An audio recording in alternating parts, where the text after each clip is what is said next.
अगर आपकी लाइफ में ऐसा कोई है जिसने आपको सारे रीजन से ये फील करा दिया है that they are not meant to be with you and still you are hooked on to that person, then this video is for you. देखो यार, बहुत सीधी सी बात कहूंगी मैं। अगर आपको कोई बैडली ट्रीट कर रहा है, मिक्स सिग्नल्स दे रहा है, हॉट एंड कोल्ड बिहेवियर कर रहा है, जो कह रहा है वो कर नहीं रहा आपके साथ, बट स्टिल अगर आप एक मेंटल पिक्चर में लॉस्ट हो कि एक दिन यार ये इंसान मुझे समझ जाएगा, मैं शायद थोड़ा सा और कुछ कर दूं या मैं थोड़ा सा और झुक जाऊं तो ये इंसान समझ जाएगा, आज इसको मेरी कदर नहीं हो रही बट एक दिन इसे मेरी कदर जरूर हो जाएगी, दिल का ये इंसान अच्छा है बट अभी बस ये नहीं समझ रहा, तो I am going to be very blunt with you, आप एक फैंटेसी में जी रहे हो। देखो, लाइफ आपको कोशिश कर रही है ये सिखाने की कि आपकी ना वैल्यू है, आप कुछ लाइफ में करने आए हो and you are good enough. आपको किसी पे इतना रिलाय होने की जरूरत नहीं है कि आपकी लाइफ ही उस पर डिपेंड हो जाए, but you on the other hand are so attached to this particular person कि आपको लगता है कि आपकी कोई औकात ही नहीं है अगर वो आपकी लाइफ में ना हो। एंड टू बी ऑनेस्ट, ये चीजें अगेन आती कहाँ से हैं? आपके चाइल्डहुड से। तो may be you had a very chaotic childhood, या फिर ऐसा चाइल्डहुड जहाँ पे आपकी इमोशनल नीड्स मीट नहीं हुई। ठीक है, अब ये इमोशनल नीड्स ज़रूरी नहीं है कि बहुत ऑब्वियस हो, आपको ऐसा लग रहा होगा, मे बी आपको ऐसा लग रहा हो कि आपका बचपन तो बड़ा हेल्दी गया है, ऐसी कोई नीड तो थी नहीं, बट कई बार ऐसा होता है। एक छोटा एग्जांपल देती हूँ कि एक बच्चा है, इमोशनली रो रहा है, परेशान है and their parents are just very busy in their jobs. ठीक है, उनके पास इतना टाइम नहीं है कि वो उस समय उस बच्चे को अटेंड कर पाएं, तो जो वो उसकी इमोशनल नीड है एट दैट मोमेंट उसको किसी तरह चुप करा दिया गया, उस समय मीट नहीं हुई। जब ये रिपीटेडली होगा उस बच्चे के साथ तो उसके दिमाग में एक मैसेज जाएगा या सबकॉन्शियसली वो ये अब्जॉर्ब कर लेगा कि मेरी जो नीड्स हैं वो यहाँ मीट नहीं हो रही। इस बेसिस पे वो उसका एक अटैचमेंट स्टाइल डेवलप होता है। कहने को 4 तरीके के अटैचमेंट स्टाइल्स होते हैं, बट आई थिंक मैं इस वीडियो में जिसको एड्रेस करने वाली हूँ वो मेजरली एंग्शियस अटैचमेंट होने वाला है, जहाँ पे एक पर्सन ऐसा बिलीव करने लगता है कि उसकी पूरी लाइफ एक दूसरे पर्सन पे डिपेंड करती है, उसकी पूरी वेलबींग उस पर्सन पे डिपेंड करती है। And generally anxious attached people की जो लाइफ होती है इन अ नटशेल रिवॉल्व ही कर रही होती है एक लव फैंटेसी के अराउंड। ठीक है, तो आपको मोस्ट ऑफ द टाइम एक ऐसा पर्सन मिलेगा आपकी लाइफ में जो आपको ऐसे ट्रीट नहीं करेगा the way you are meant to be. They will not make you feel secure in any way. वो हो सकता है आपको हॉट एंड कोल्ड बिहेवियर दे रहा है, वो आपको कंफ्यूज रख रहा है, वो एंजाइटी फील करा रहे हैं which you are confusing for love. आपको सारे रेड फ्लैग्स दिख रहे हैं बट आपके अंदर एक होप है कि शायद मैं इनका प्यार अर्न कर पाऊं, which is something coming from your childhood और फ्रॉम योर पास्ट ट्रॉमास। आपको ऐसा लगता है कि आपकी थोड़ी सी और कोशिश करने से आप उस प्यार के लायक बन जाओगे, you will get worthy of love. That is a wound from which you are operating, and इसीलिए आपको हमेशा वही लोग अच्छे लगेंगे who are unavailable, who will not treat you right, who will make sure कि आपका ये जो वुंड है वो आपको वो रिफ्लेक्ट करके दिखा पाए। एंड जब तक आप इस वुंड को हील नहीं कर पाओगे, you will keep attracting these people even if you break up with one person of this kind. अगर आपने अंदर का ये वुंड हील नहीं किया, अपने आप को इस लायक नहीं बनाया कि आपको ये समझ आ पाए कि आई एम गुड एनफ, मुझे किसी के पीछे भागने की जरूरत नहीं है प्यार के लिए, तब तक ये पैटर्न आपकी लाइफ में रिपीट होता रहेगा in form of different people. एक एंग्शियसली अटैच्ड पर्सन पता है क्या करता है? वो अपने ना इमोशंस को खुद नहीं झेल पाते। I know it's a very valid wound, I have been there. हमें ऐसा लगता है कि हमारे अंदर जो टर्मोइल है, जो इमोशंस हैं, जैसे ही वो ऊपर आते हैं हम रिएक्ट करना चाहते हैं। We want to control the situation so badly कि हम कंट्रोल इन द सेंस हम बस ये नहीं सोच पाते कि यार उस पर्सन के चले जाने में हमारी लाइफ क्या हो जाएगी। हमारे दिमाग में इतनी नेगेटिव थिंकिंग चल रही होती है कि अगर ये पर्सन है तो ही हमारी लाइफ है, अगर ये पर्सन नहीं है तो सब समझो हमारी लाइफ खत्म हो गई, विच इन अ वे इज नॉट ट्रू। आपने अपनी लाइफ की पावर अपने आप से निकाल के किसी के हाथ में दे दी है। अब वो पर्सन आपको चाहे तो हंसा रहा है, चाहे तो रुला रहा है, most of the time you are crying, most of the time you are craving for that love, you most of the time you are anxiously waiting for that one reply, most of the time you are waiting for that validation which you are not going to get unless you are in this energy।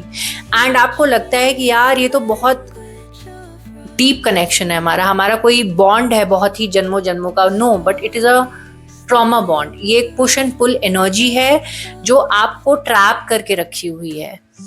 And only lesson that you are meant to learn from this is that you are not meant to be treated like this. This is something that is coming from your past, from your childhood, and you have the power to break this cycle by being self-reliant, by learning to self-soothe.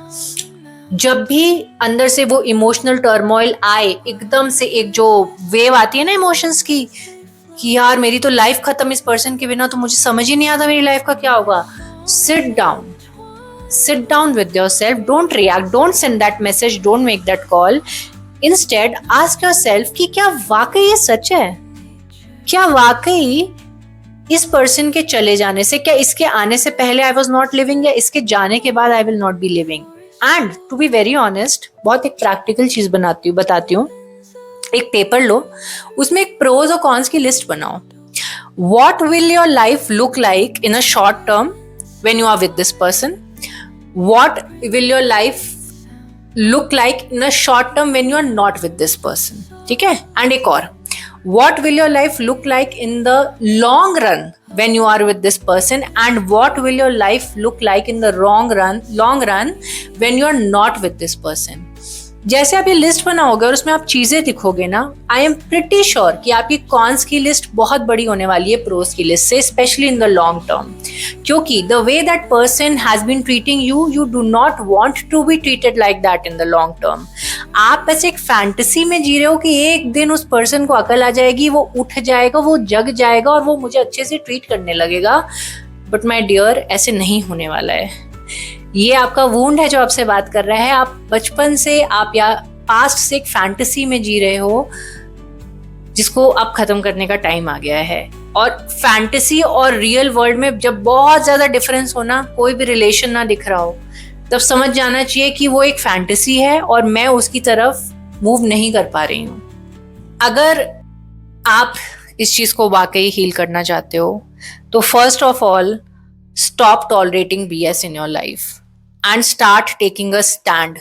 ये जो हमारे अंदर एक अर्ज होती है ना कि अगर हमने बाउंड्री बना दी, अगर हमने नो बोल दिया, अगर हमने उसको मना कर दिया, तो यार क्या पता वो पर्सन सुधरने वाला था बट अब वो नहीं सुधरेगा। नो, कोई नहीं सुधरने वाला था। एक्चुअली सुधरना बिगड़ना नहीं है। That person is operating in their own attachment, you are operating in your own attachment. जब तक आप एंग्शियस अटैचमेंट को हील नहीं करोगे, you will keep attracting avoidant partners in your life. अगर आप एक सिक्योर पार्टनर, सिक्योर लव को फील करना चाहते हो तो आपको पहले वो खुद बनना पड़ेगा। पहले आपको वो सिक्योर प्लेस अपने अंदर लानी पड़ेगी। And I know it is uncomfortable as hell to think about it, spending time alone, being an anxiously attached person, क्योंकि हम इसी चीज से सबसे ज्यादा भागते हैं कि यार अपने साथ समय ना बिताना पड़ जाए अनकॉन्शियसली। बट अगर आपने वो चीज कर ली ना, अपने आप को 3, 4, 6 महीने, साल भर दे दिया, साल भर छोड़ो, बट अगर आपने आपको थोड़ा समय दे दिया, आपने आपको समझ लिया, आपको खुद समझ आ जाएगा कि आप एक पैटर्न में स्टक हो एंड आप जिस चीज के पीछे भाग रहे हो, वो इंसान को आपने जिसको पेडेस्टल पे बैठा रखा है, उसके अंदर एक्चुअली ऐसी कोई क्वालिटी नहीं है जिसके लिए आप इतने परेशान हो। उसने एक्चुअली आपको कभी ऐसा कुछ फील नहीं कराया है जो आप क्रेव कर रहे हो। सब कुछ आपके दिमाग में है। आपने एक पिक्चर, एक पोटेंशियल बना रखा है और आपको उससे प्यार हो रखा है। इन अ सेंस मुझे ऐसा भी लगता है कि देखो यार, एक एंग्शियसली अटैच्ड पर्सन ना अपने इमोशंस की सारी जिम्मेदारी निकाल के एक सामने वाले पर्सन को दे देना चाहता है और वो ये चाहता है कि वो हमारा माइंड रीड कर लें, विच इज नॉट रियलिस्टिक। हम एक बहुत ही अलग दुनिया में जी रहे होते हैं जब हम अटैचमेंट वुंड्स से गुजर रहे होते हैं, and it's not your fault. First of all it's not your fault, but yes it's your responsibility to heal it. क्योंकि अगर आपने अपने आप को हील नहीं किया, not only you will continue to be stuck in this cycle, but आप अगर फ्यूचर में किसी अच्छे इंसान से मिलोगे भी, किसी सिक्योरली अटैच्ड पर्सन से मिलोगे भी, you will instantly reject that person, क्योंकि आपने सेफ्टी कभी फील ही नहीं की है. आपको हमेशा केओस ही अच्छा लगेगा. इनडायरेक्टली आपको हमेशा केओस से केमिस्ट्री फील होगी. एक वो जब पर्सन सामने वाला रिप्लाई नहीं करता ना, हॉट एंड कोल्ड बिहेवियर करता है, कंफ्यूजन क्रिएट करता है, एक एंजाइटी फील होती है हमें. एंड हम इस एंजाइटी, क्योंकि वो हमारे बचपन से फेमिलियर होती है, तो हम उसे कंफ्यूज करते हैं with the name of love. और इसीलिए हमें वहाँ पे, क्योंकि वो फेमिलियर फीलिंग होती है, तो we stay stuck in that loop कि यार यही है जन्मों जन्मों से इसके साथ मुझे जो रिश्ता फील हो रहा है, बस यही है वो इंसान. But come to the reality, you are not meant to live your life in this loop, in this push and pull energy, जहाँ पे आप बस क्रेव कर रहे हो, बस आप एक इमेजिनेशन में जी रहे हो. ये जो मूवीज में रोमांटिसाइज कर रखी है ना, ये toxic love stories, that's not the truth.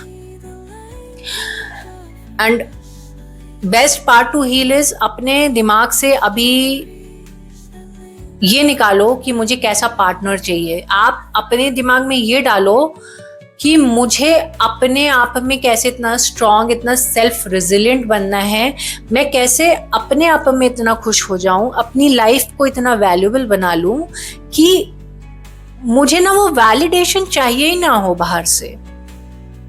Most of the time हमारी लाइफ इतनी खाली होती है ना, खाली as in we don't have a purpose, we don't have a goal. हमारी लाइफ इतनी मोनोटोनस है, हम सुबह उठ रहे हैं, डेली वही चीजें कर रहे हैं, हम लाइफ से इतने बोर्ड हैं, इतने परेशान हैं, और अचानक से एक पर्सन आता है, वो थोड़ी सी हमें टेंशन देता है, हमें लगता है बस यार यही है, इसी के साथ पूरी लाइफ बितानी है.